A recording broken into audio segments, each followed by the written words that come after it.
Good Monday afternoon, Southwest Arkansas. Welcome back to Southwest Arkansas Weather here. Taking a quick look at the long-term update as of the 13th. This is at 1 p.m.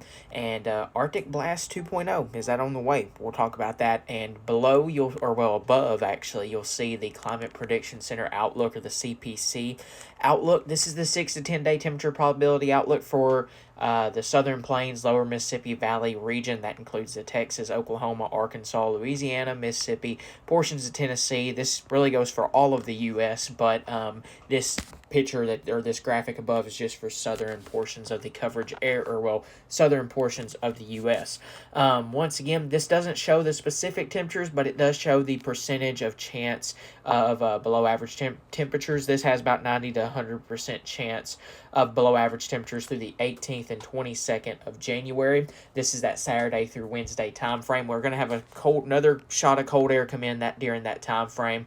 And once again, remember the average high and lows in Arkansas during January are in the lower to mid 50s for highs and in the mid 30s for lows. So remember this as we go forward with this.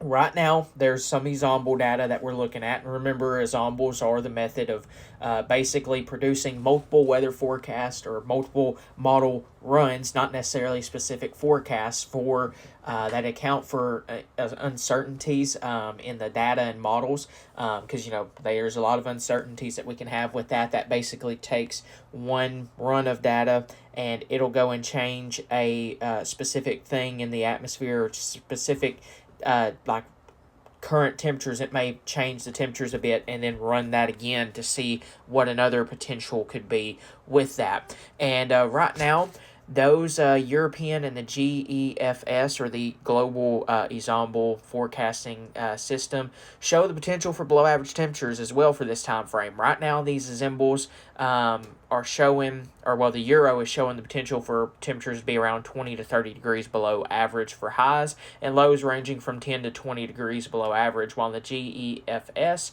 shows very similar range to the Euros. The idea to take from this is that data is pointing at highs being in the 30s, lows being potentially in the teens. Wind chills will also be a factor during this time frame, or could be a factor.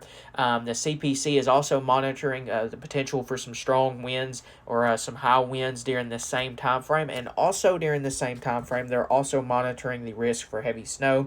Like we said, those are the experimental graphics, so just take that with an urge of caution, but it did do pretty well this past event. We are also continuing to monitor, once again, that potential for maybe some winter weather during that early to mid next week. Once again, just remember, we're in the signal phase. We're looking at signals in the general area, not the specifics for each location. As we move forward, we'll get a little closer with the details and get a little more specific in certain areas there. And we'll continue to keep you updated with the newest. And as always, have a good rest of your Monday, and see you back here later for another look at the 6-day forecast.